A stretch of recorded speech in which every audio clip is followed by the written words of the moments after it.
Cultivation of social emotional learning in EC. Now this is a continuation of the previous discussion that we were having. और हम teachers की बात कर रहे थे, हम ये कह रहे थे कि टीचर्स को किस तरह से हम कौन से वो स्टेप्स ले सकते हैं कि वो कंपोनेंट्स ऑफ सेल या इमोशनल इंटेलिजेंस के यूज़ कर सकते हैं. By using them they can develop their SEL skills या social emotional learning skills.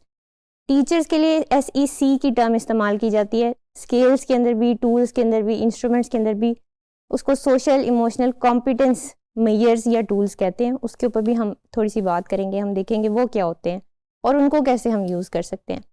Now कुछ चीज़ें बहुत ही बेसिक हैं. मतलब आप एज अ टीचर अगर सोच रहे हैं कि मैं कहाँ से स्टार्ट करूँ, ये सेल तो बहुत बड़ा सा कॉन्सेप्ट है और where do I take the first steps. So first of all कि आप ये कर सकते हैं कि एक तो ये कि कॉन्शियसली एफर्ट करनी है. आपने देखना है कि किस तरह से, जिस तरह मैं पहले बता के आई हूँ कि अपने स्ट्रेंथ्स वीकनेसेस को कॉन्शियसली देखना है.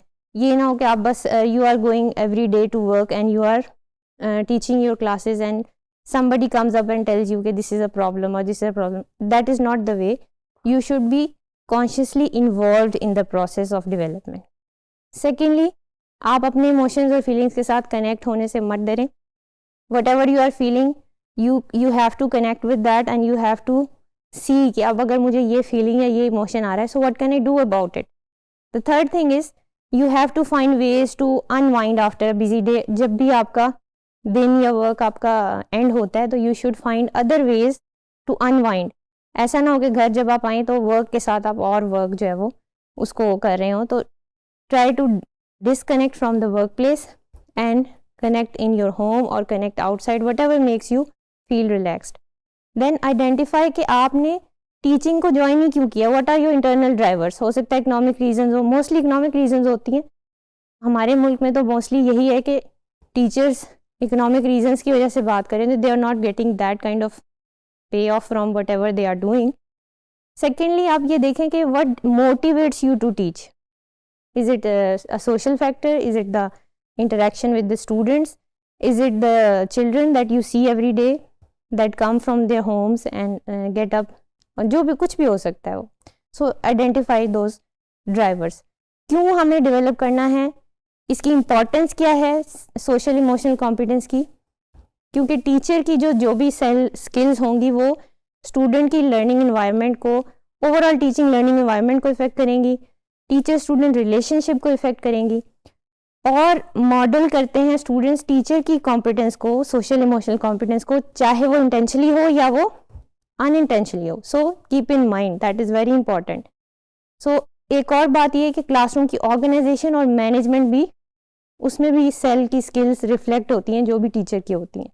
अगर आप किसी क्लासरूम में एंटर होते हैं, you see a lot of clutter, lot of things put here and there, तो आपको पता लगता है कि there is something going on.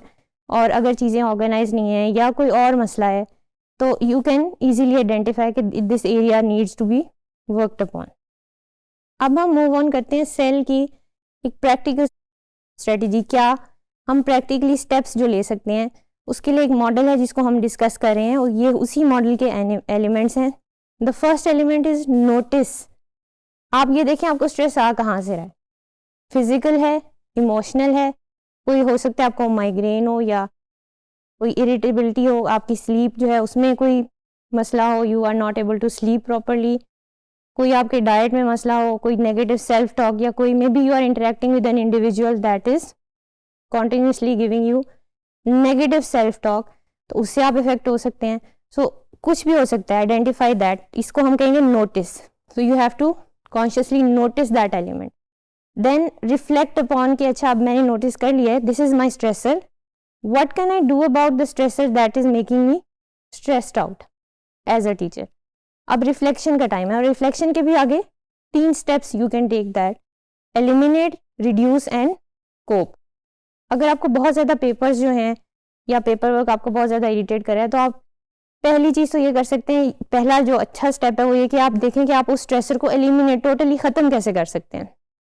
May be you can digitalize whatever you are doing and get rid of the papers, so it will save you a lot of time.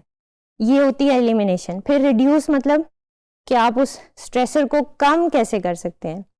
If a certain individual or a certain situation makes you stressed out, you are going to reduce to be in that situation so that you are less stressed. इसको हम reduction कहेंगे. तीसरी चीज़ ये है कि what ever the case, जो भी आपका स्ट्रेसर है वो तो कहीं नहीं जा रहा और वो उधर ही मौजूद है. So you have to now move on to the third step, that is coping. Coping means how to deal with it.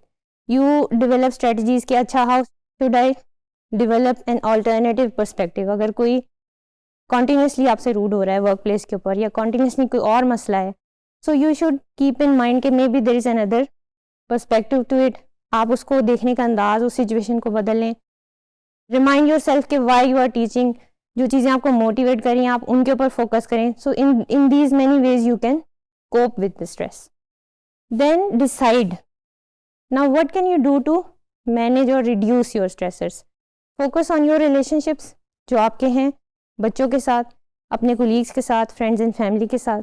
आप उनके ऊपर फोकस करें. इस तरह से आप रिड्यूस कर सकते हैं स्ट्रेस को. Use humour.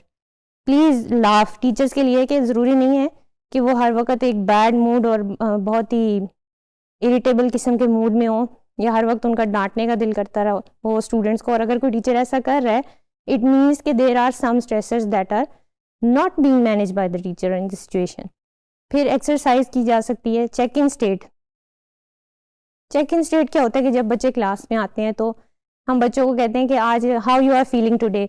तो आप अपना मूडी जो है वो लगा देते हैं. स्टिकर्स होते हैं, स्माइलीज होते हैं, उसमें कोई सैड होता है, कोई एंग्री होता है, कोई वरीड होता है.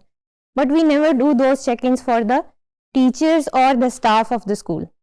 तो इसलिए ऐसा कोई सिचुएशन या ऐसे कोई सेटअप आप कर सकते हैं कि जहाँ पर you are able to express yourself. Then create independence in your work. किस तरह से आप अनहेल्दी सिचुएशन जैसे मैंने बताया कि को अवॉइड कर सकते हैं. Connect with your long term goals. Short term की बजाय लॉन्ग टर्म पे फोकस करें. लॉन्ग टर्म जो गोल्स होते हैं they keep you motivated. Short term goals होते हैं वो आपको डे टू डे अफेयर्स को डील करने में हेल्प आउट करते हैं. And you are able to go through the day by accomplishing those little achievements of that day. So focus on long term goals. Now this is a practical model of what we have just discussed कि notice, reflect और decide ये 3 elements हमने बात की इनके ऊपर.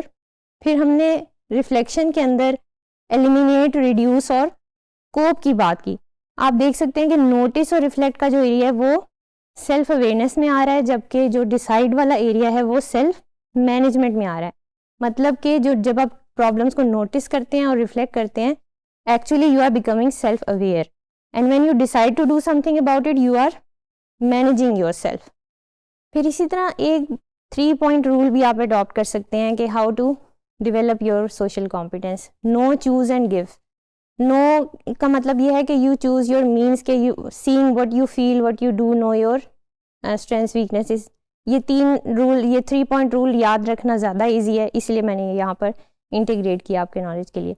Choose means to proactively respond to whatever you no.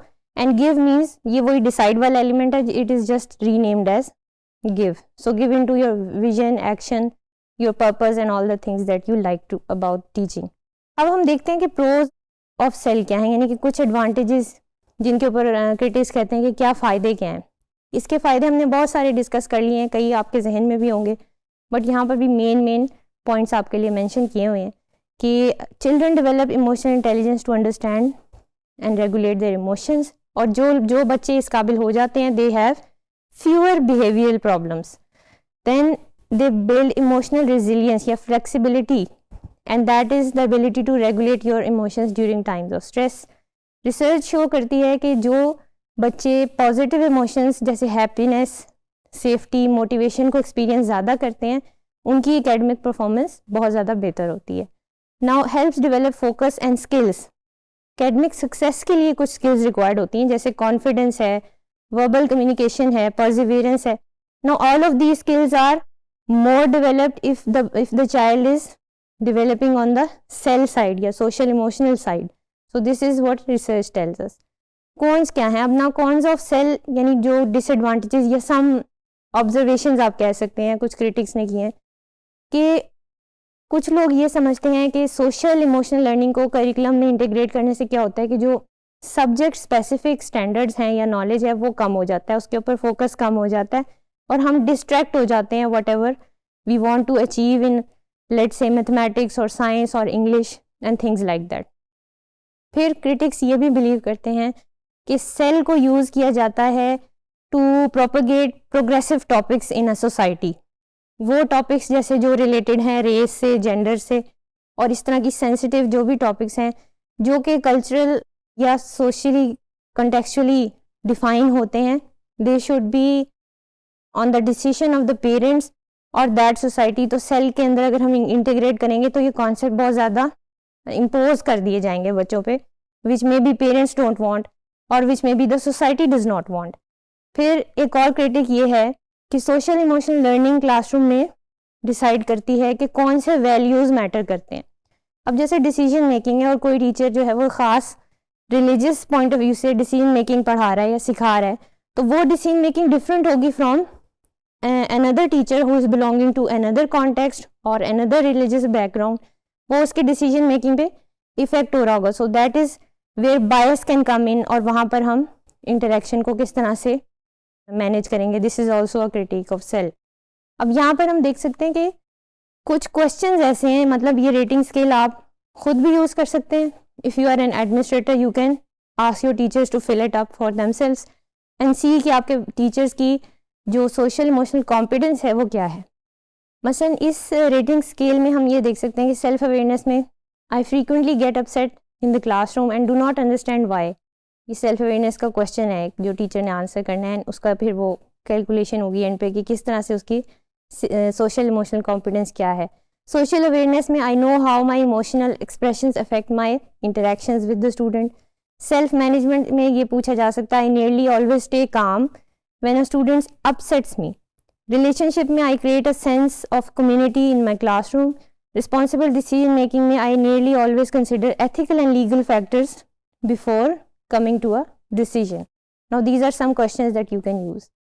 फिर on concluding all of this cultivation of cell, हम ये कह सकते हैं कि एक रूल जिसे हमें याद रखना है that is also mostly talked about और अब discussion circles में इस पर बात भी हो रही है कि मैस्लो बिफोर ब्लूम का रूल है। मैस्लो ने एक थ्योरी दी थी हायरार्की ऑफ नीड्स की, आप में से कई लोगों को मे भी पता हो, जिनको नहीं पता उनके लिए यहाँ पर मैंने डिस्प्ले किया है। सो मैस्लो प्रेजेंटेड अ थ्योरी जिसमें कि लेवल्स ऑफ नीड्स को डिपिक्ट किया है, जिसमें सबसे बेस पे फिजियोलॉजिकल नीड्स हैं, सेफ्टी हैं, लव है, स्टीम है और सबसे ऊपर सेल्फ एक्चुअलाइजेशन है। इसी तरह ब्लूम ने एक हायरार्की दी थी जो कि लर्निंग ब्लूम्स टैक्सोनॉमी जो के नाम से है, जिसमें क्लासिफिकेशन हुई हुई है एजुकेशनल गोल्स एंड ऑब्जेक्टिव की, most of you must have known by now, और उसमें आपको पता है नॉलेज, अंडरस्टैंडिंग, एप्लीकेशन और ये सारे लेवल्स हैं। अब इस रूल का मतलब क्या है? इस रूल का मतलब ये है कि before you move on to the advanced skills, बच्चों को एडवांस लर्निंग स्किल्स सिखाने से पहले उनकी जो बेसिक स्किल्स हैं, यानी जो मैस्लो की हायरार्की वाली स्किल्स हैं, जो नीड्स हैं, वो पहले पूरी होनी चाहिए। फॉर एग्जाम्पल अगर एक बच्चे का मूड ख़राब है और वो रो रहा है या वो एंग्जाइटी में है या स्ट्रेस में है, he is not able to learn, so you should fulfil those needs first before moving on to the advanced versions. सो ऐसा नहीं हो सकता कि you just straight on jump on to teaching SEL skills.